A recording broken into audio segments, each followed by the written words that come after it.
You're watching ATB TV, your spot for everything basketball. Follow us at www.atbnews.com. This is Norm at Night, exclusively on Canada Talks. Good evening and good morning, everybody. Norm at Night, Storm and Rumack, Frank Trachtenberg, SiriusXM 167. So thrilled to be with you Monday to Friday from 11 till 1 Eastern Time, and thrilled to be sponsored by the likes of Miller Shoes. Brian Miller. All right, as we continue on with the show, we're very thankful, by the way, for all those folks getting behind our show here, Norm at Night, and very pleased to have back with us Akeem Burke and Jermaine Murray from ATB. Yes, sir. ATB, of course, they cover basketball, college, NBA, and, you know, ATB, I mean, it can almost make up, an acronym like, ATB. How about all threes? All threes basketball.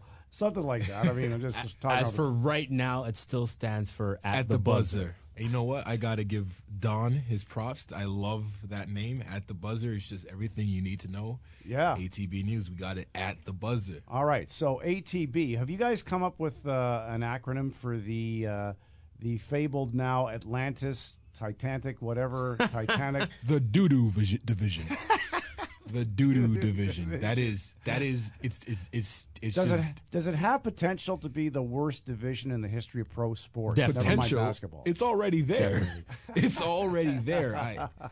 I think in professional sports, I think usually, when people say, when I was growing up, I always wanted to be a basketball player, or I always wanted to grow up and be a hockey player. I think now the aspiration is I want to be able to be able to play in the Atlantic Division.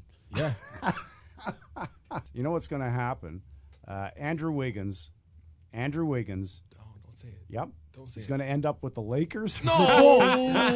Andrew Wiggins with Kobe Bryant. Oh, I mean, not that he would mind. No, it's not the worst thing for him. I But see can you imagine?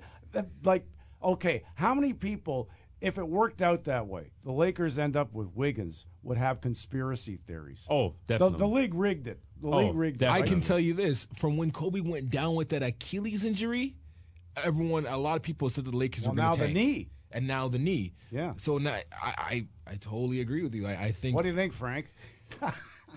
I mean, they got a lot of competition to get this lottery pick. So if they get it, it could Kobe? be Patrick Ewing all over again. Oh man! But you want to know what the hot joke is? Right now, Andrew Wiggins isn't even the top-rated prospect. What, Parker?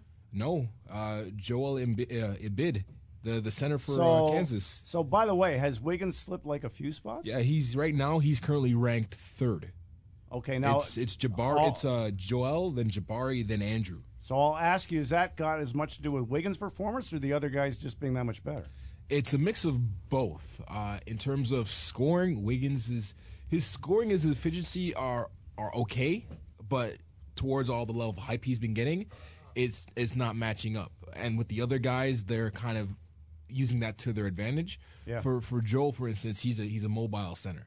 So part of it has to do with his size. And a lot of people are actually watching Andre Drummond and how he's kind of developed, and they've kind of realized you can't knock size, because when a big man has great athleticism, if he's just rough around the edges as a basketball player, but as an athlete, he's superb. You always got to take that chance. The Raptors look stupid right now with Terrence Ross and Andre Drummond just beasting. Frank, what do you think?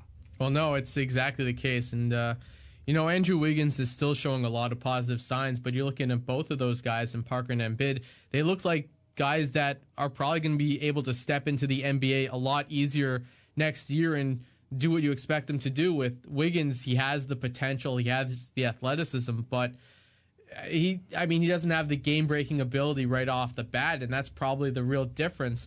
And he's kind of slightly being more assertive now in Kansas's more recent games than he was, to start the year. But it's still one of those things where, he's sometimes the third and fourth option on that team between, Perry Ellis and Embiid and a couple of the other guys as well. It's just he's not really making a name for himself as, the hype kind of projected him to do in his first college season. When, there was hype for Beasley and there was hype for Durant. All these guys coming in, they really they really reinforced the hype coming into that first year, and it, showed in their number 1 overall draft spots, or, number 2 for KD. But with Wiggins, it's not like his prospect status is really declining as much as he's not really, making a name, putting his stamp on, the Kansas season so far. Just generically speaking, let's say Parker is more NBA ready than Wiggins is.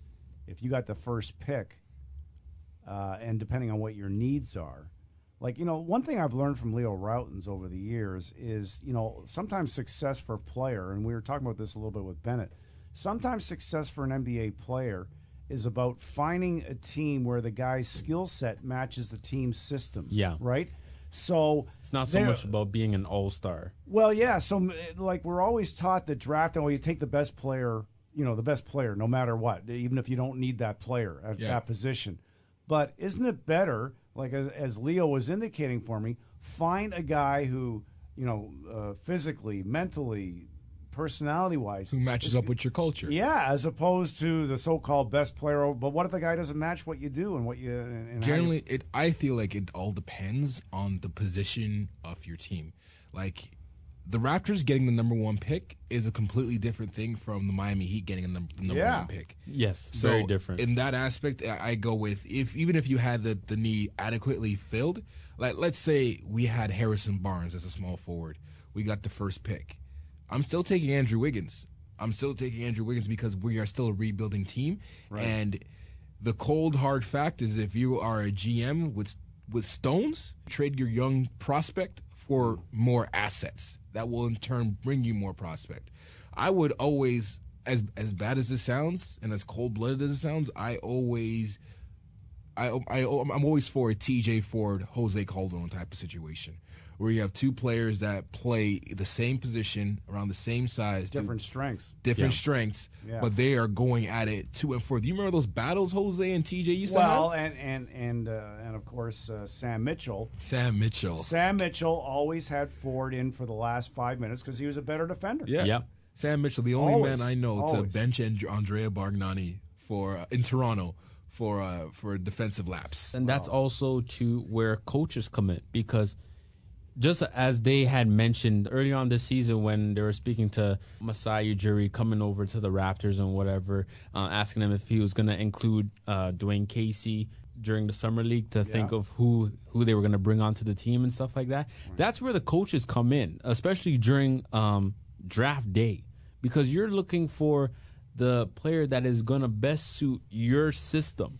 Yep. It's wonderful to get the quote unquote best player, but if they can't play in your system, they're gonna be confused. They're not gonna be D'Antoni. Exactly. Yeah. Dwight Howard was quote unquote the best center in the NBA, but he went to a system that he did not fit and did terribly. Yeah. Well, could it hypothetically happen? Let's say it doesn't matter if it's the Raptors. Whoever it's going to get the first pick overall, it doesn't really matter. You got to weigh the different things. Your position, your team positioning, what you guys are trying to move forward. Again, Cleveland getting the number 1 pick in the last draft, ignoring who they chose, they should have gone for need.